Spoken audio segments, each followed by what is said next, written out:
Sup nerds, welcome to Drug Bolter! Hey! Oh!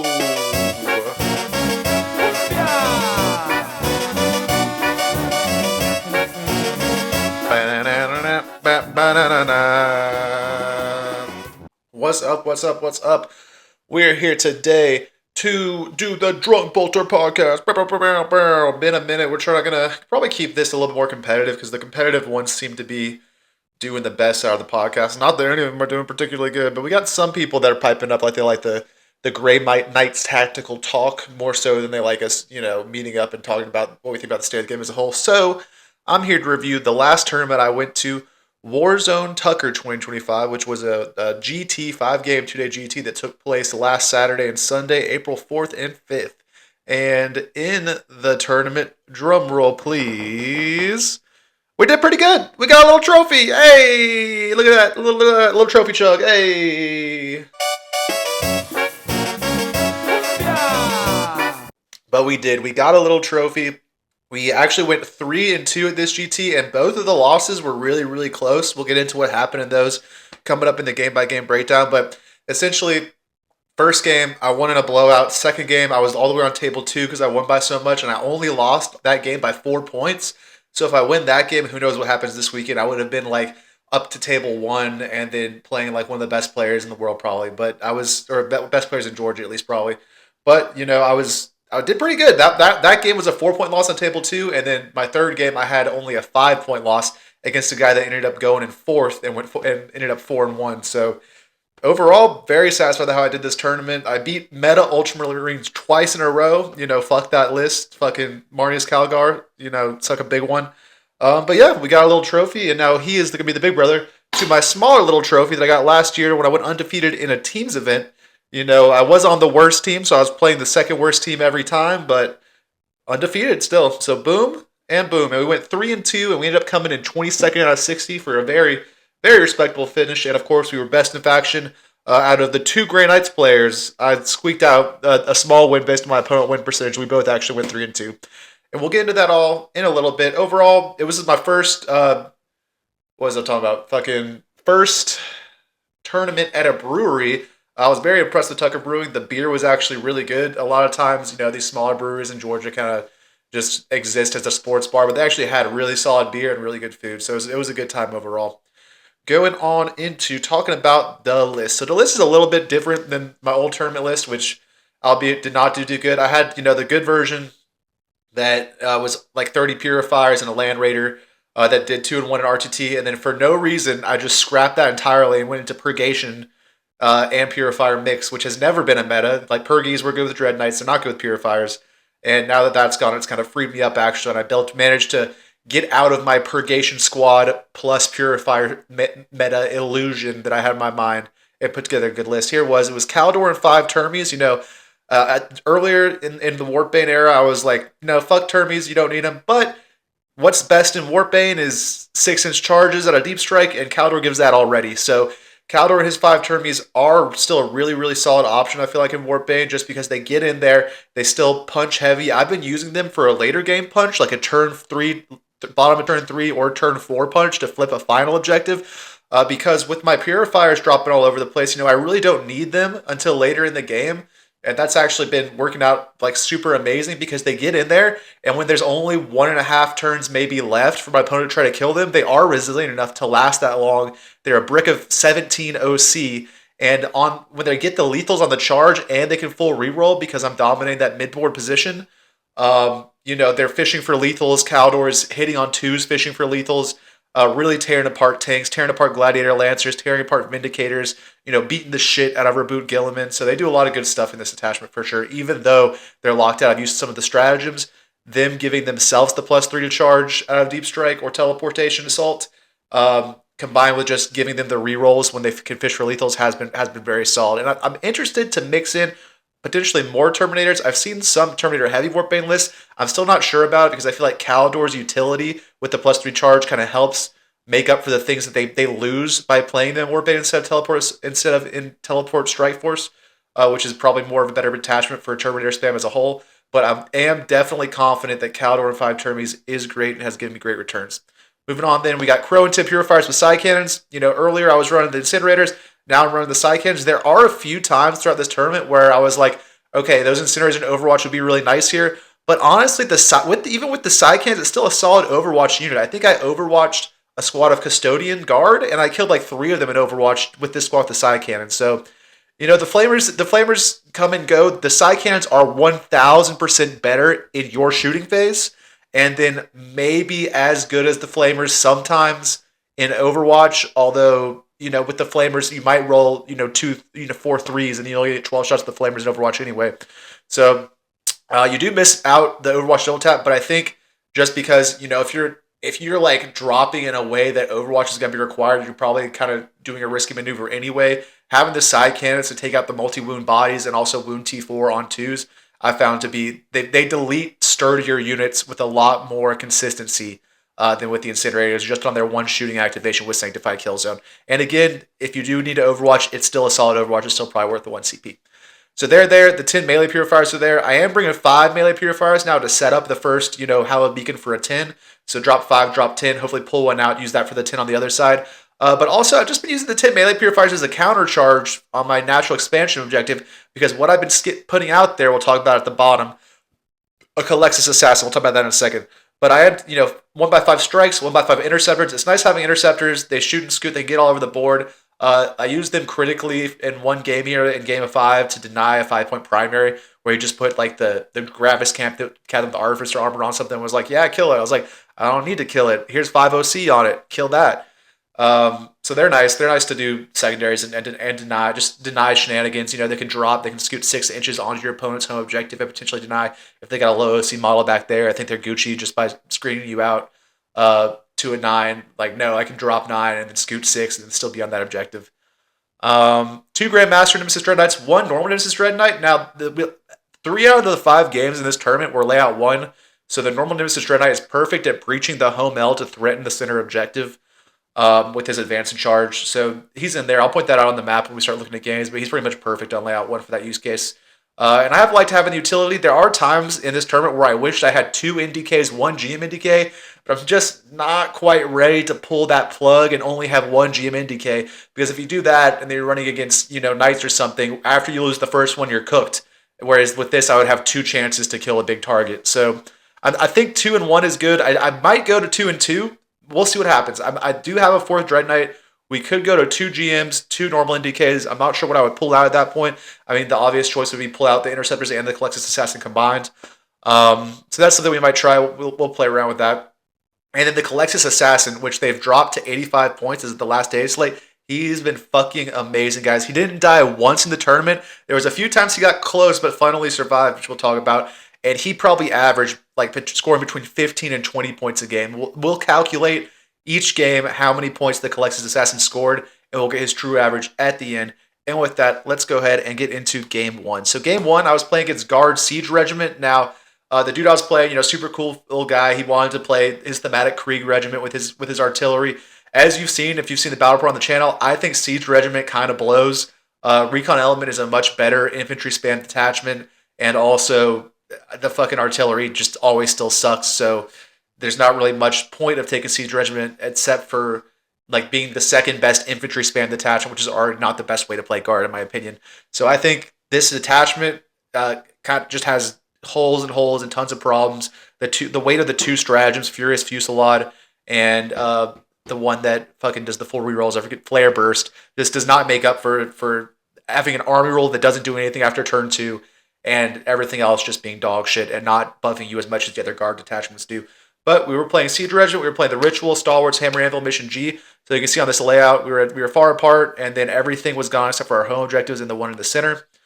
Let's get into the board and see what happened. His list, he had a Cadian Castello, 20 Cadians, Gaunt's Ghost, Lord Solar, which he was playing solo on his home objective with his 3 artillery teams with heavy mortars. So Lord Solar was not inside of the command brick. It was a Castellan and command brick, and then separately just Lord Solar chilling with 3 artillery teams. He had a Scion with 5. He had a Scion command squad with 5 Scions that he had in Deep Strike, 1 Royal Dorn commander, a 10 squad of Catochan, 2 10 squads of Krieg, a 10 squad of Kazarkin, and a Torox, not a Skorax Prime, just a Torox so it can advance, they can hop out and shoot.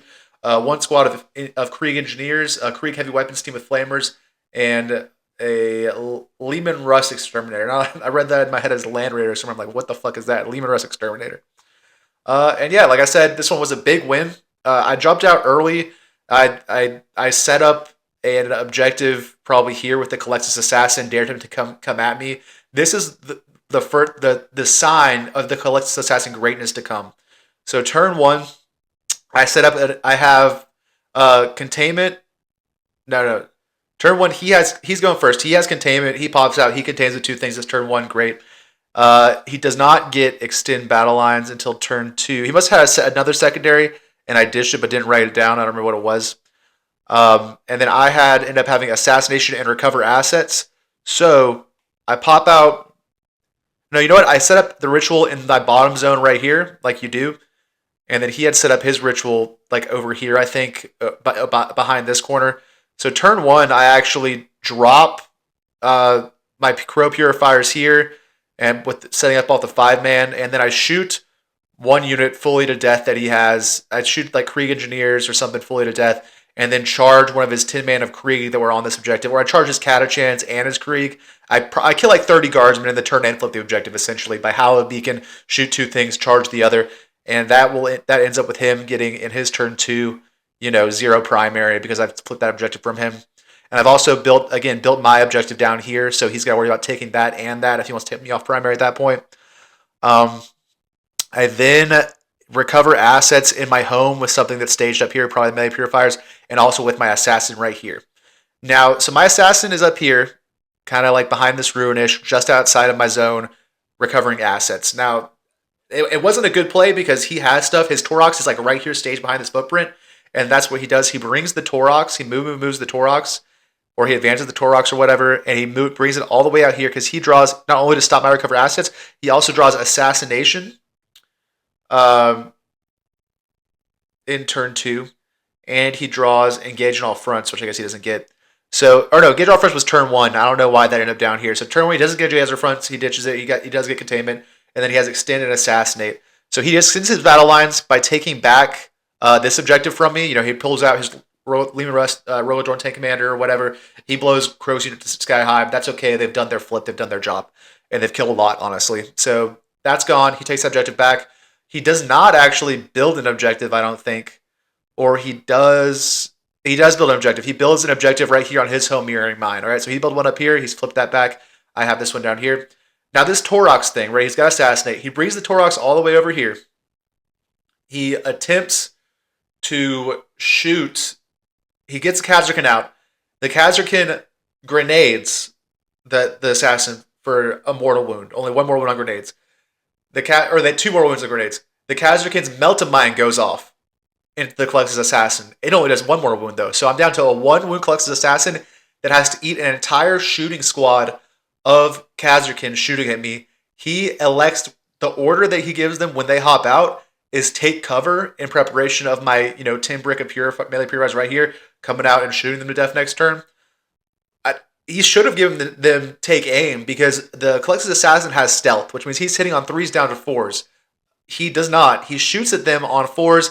Pretty much everything misses. All the small arm fire just straight up misses. He gets 1 wound through with the Melta, and I roll the Culexus invul. And the Culexus lives on 1 wound, and there's nothing he can do about it because they hopped out of the Torox after it advanced, so they can't charge. They're just using the Torox's rule, and the Torox itself also can't charge because it advanced. And there's a 1 wound assassin there. He has to hold Assassinate. He does end up getting it in the bottom of his next turn. I don't remember how because maybe by killing Crow or something because my Culexus was fine, and my recover assets went off essentially. I didn't move it to get Overwatch. The Culexus lived until the end of the game, so he probably got that assassinate by killing Crow with the Royal Tank Commander. But critically, then my recover assets goes off. I get 5 points because he flipped me off of the one that I flipped from him, but I still have my home one. And then after that, he essentially scores 5 more Priger, and the rest of the game he only scores 10 Priger the rest of the game. I pick up Caldor. He actually left me space here to do a Caldor charge into this objective that he had created. And I do that, and I take that objective from him, and he doesn't get it back until like the end of the game. But that's kind of the story there. Is I just run away with primary, 5, 10, 15, 15. He gets 2 5s, and then on secondary he even beats me. But I blew him out of the water on primary.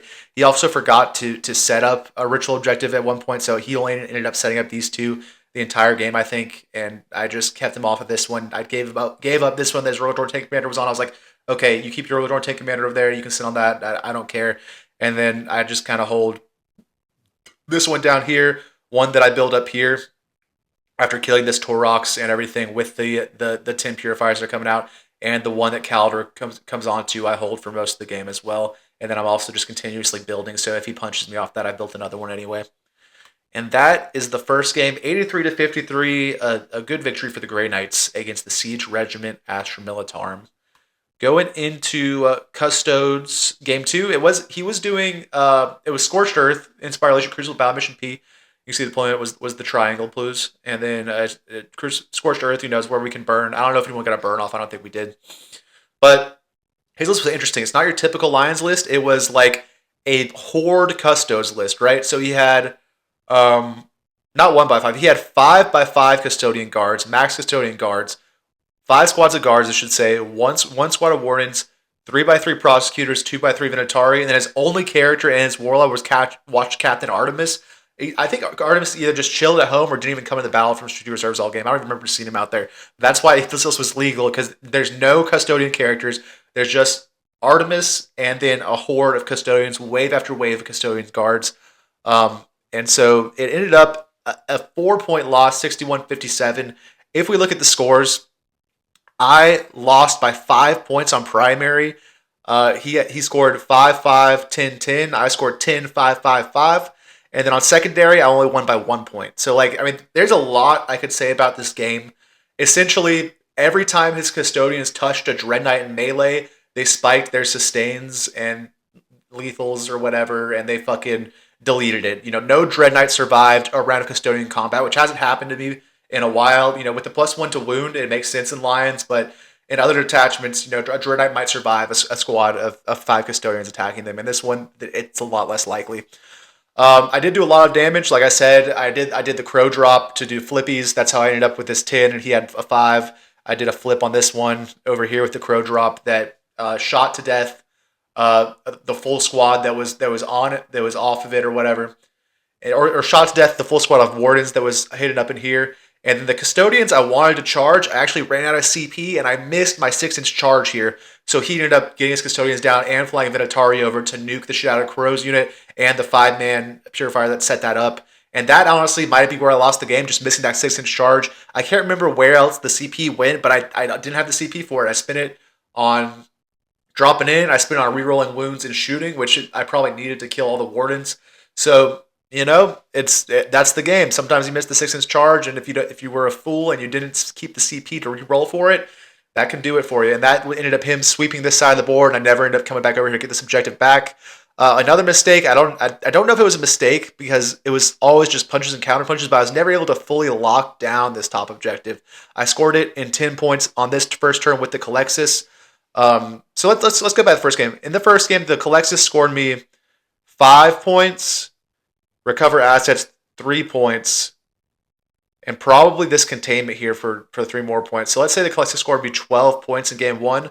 The Culexus in this game also 5 on primary here, 5 of this primary, this recover assets, probably this extend battle lines and this cleanse.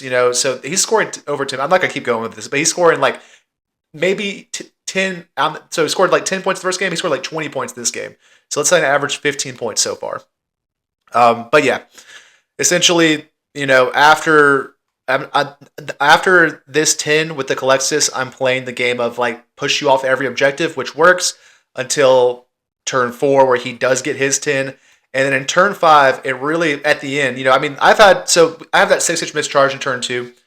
I have, in turns 4, behind enemy lines, which I ditched for established locusts, neither of which I can do, so that's bad.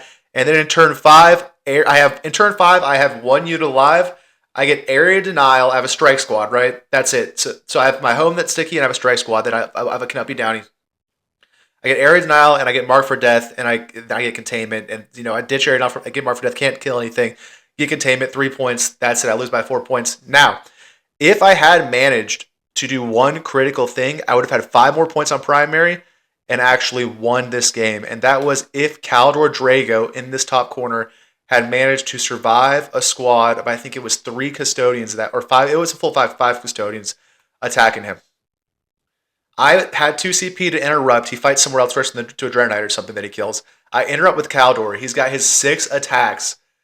He's at his full 7 wounds. He's hitting on 2s. He's wounding on 3s. He's rerolling 1s always. He still rolls a double 1 down to 5 attacks. Then he probably fails to wound once down to 4 attacks.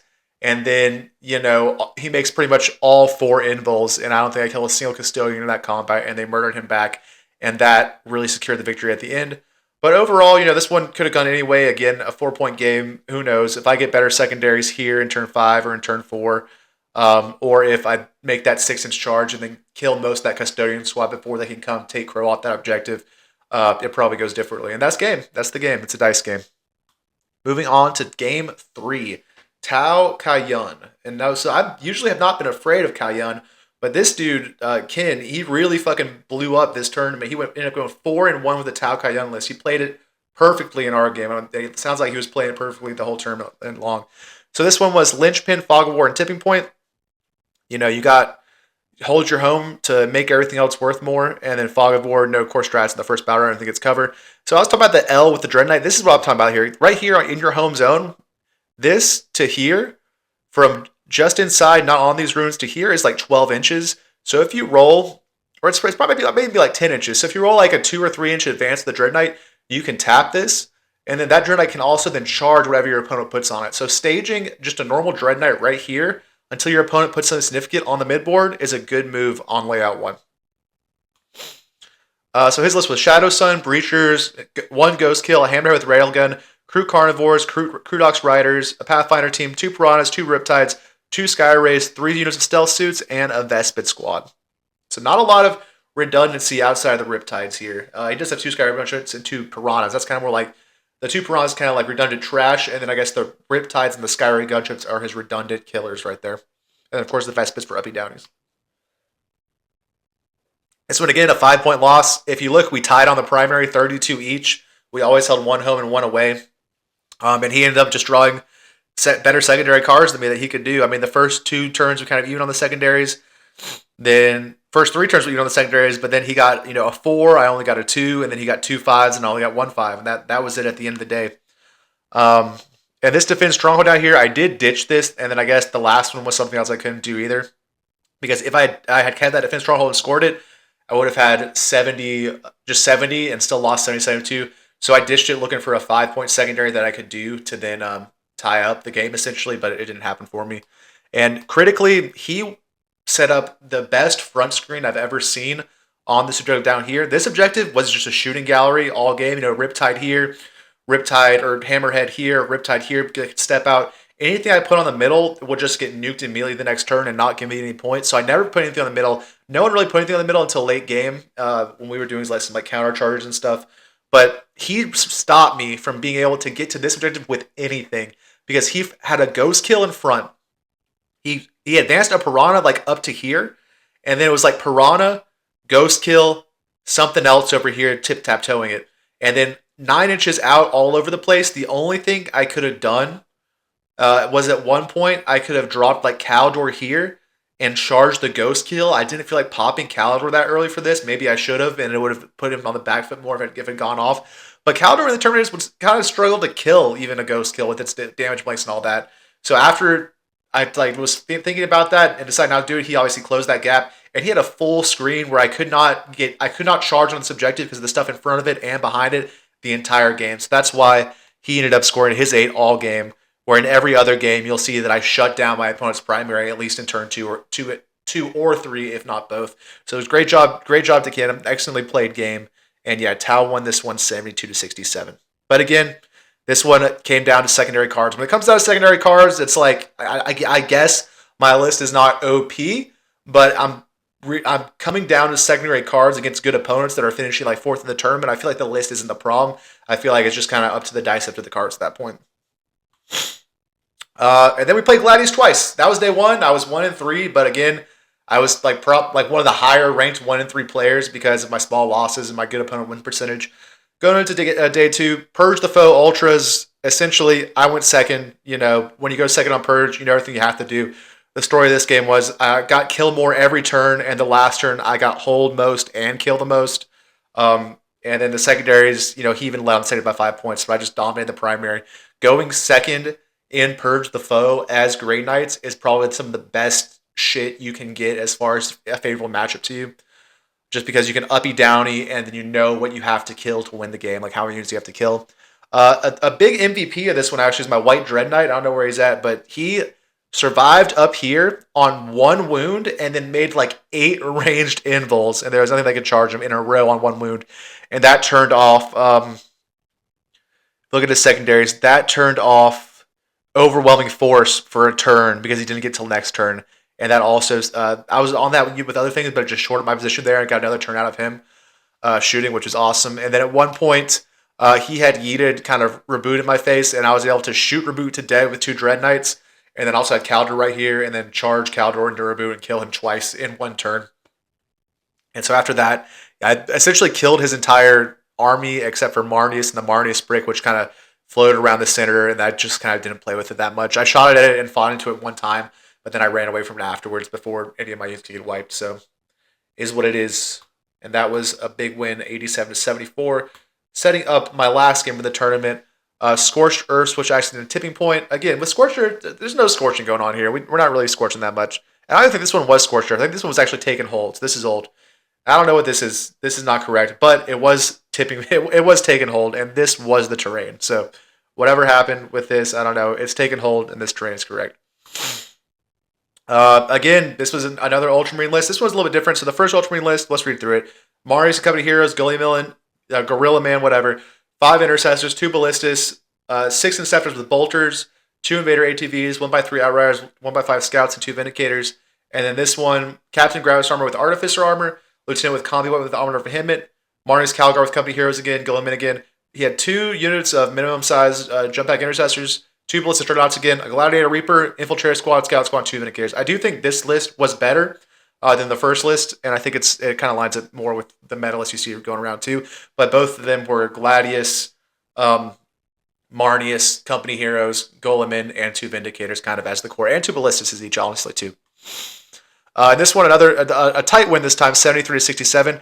It really came down to a mistake my opponent made in turn 2 here, where he had recover assets, and he did it.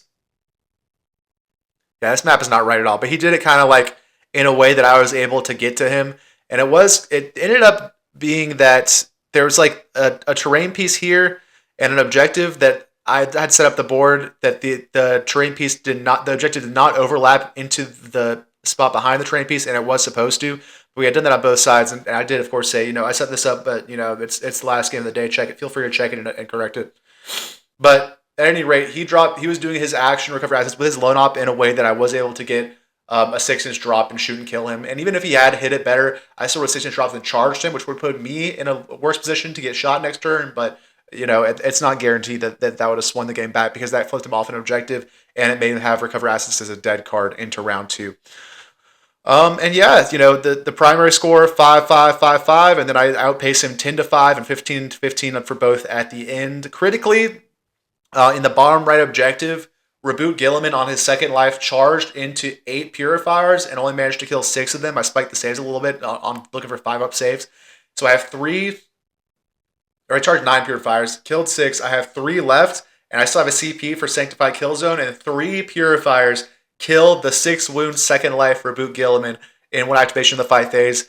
That I then am able to give them, insane bravery, and that at the top of turn 5, and that's what gives me the 15, because I've killed Gilliman off, and those 3 purifiers that did it give me my 15 primary, which really seals the game. Without that 5 points, it would have been a 1-point victory, albeit, maybe he, it gets different secondaries, and then it's not a victory. But one of the secondaries he got stuck with at the end was Defense Stronghold. So we did end up squeaking out the victory regardless, 73-67, and that will give my final result of Best in Faction 3-2.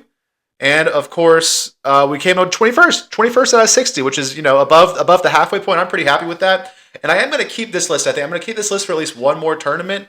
And then what else we got? My 2025-26 season stats. This is only the Grey Knight stats. I did do a guard tournament where I went 0-3. We're going to put that on the side so I have a better performance there. But At RTTs, I'm 3-3, 2-1, and 1-2. At GTs, the Warzone Atlanta Super Major is still biting me in the ass from when I was trying to do 2 Dread Knights and max purgation, which was a dumb idea. But 2-5 there, then 3-2 here gives me a 5-7. I need to go 4-1 in my next GT to have a winning record in GTs. I'll have a winning record by 1 game at that point. My total right now is 8-10, giving me a global ITC Grey Knights ranking of 63. And we can check that right here live on camera in the rankings, ITC rankings.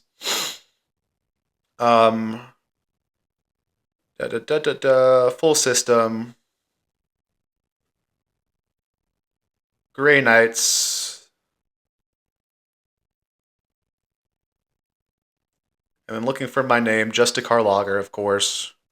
And yeah, so we're 63rd right now. And albeit, ITC gives you points based on like every event you go to gets points up to like your 4 qualifying events. And most of the guys that I'm ahead of right now do not have 4 events essentially. There's some guys down here that have 4 events, but you can see even some guys have like more points than me with 2 events. So when those guys get to 4 events, they're definitely going to be even further ahead of me. Last year, I think I finished like about 113. So being 63 right now feels good, but knowing that it's pretty much only because I have 4 events and I am 8-10 right now, I'll probably need to have some 4-1s, definitely more 3-2s or 4-1s throughout the year to maintain this mid 50s position. If I could be in the top 50 by the end of the year, I'll take that as a dub because I was only like 113 last year. And then coming up next for the competitive season, I am looking at the May 17th and 18th Gigabytes May GT. I'm on the waitlist for this one, but I'm on like the 6th on the waitlist, so I have a good chance of getting in. We'll see if that happens. If I don't get in, I might try to buy a last-minute ticket to the Rocky Top Super Major or to Warzone Momocon, which is a normal GT. The Super Major is a 7-game GT, so that would give me a lot of opportunity to improve my record. And like as long as I do good and counterbalance the bad Super Major I went to earlier in the year where I went 2-5. So going to the 7 games there would give me a lot of opportunity just to have more wins in order to improve my statistics. And then after that, I am signed up for this RTT on July 26th, and there's a GT on July 2nd, an Ironman 5-game 1-day GT that I might go to if I can get a ticket. But I'm thinking about playing guard at that just for shits and gigs because an Ironman tournament with 150 infantry guardsmen sounds like a great time to me. And with that, final thoughts. The list is good. The losses were both close, and I'm not going to change anything and go into the next tournament, although I do have a fun list I might try on the channel that includes a Land Raider and Sanctifiers and Inquisitorial Rhino. And I've been Justicar Lager. I hope you guys have enjoyed this. This has been Drunk Bolter. See you nerds next time.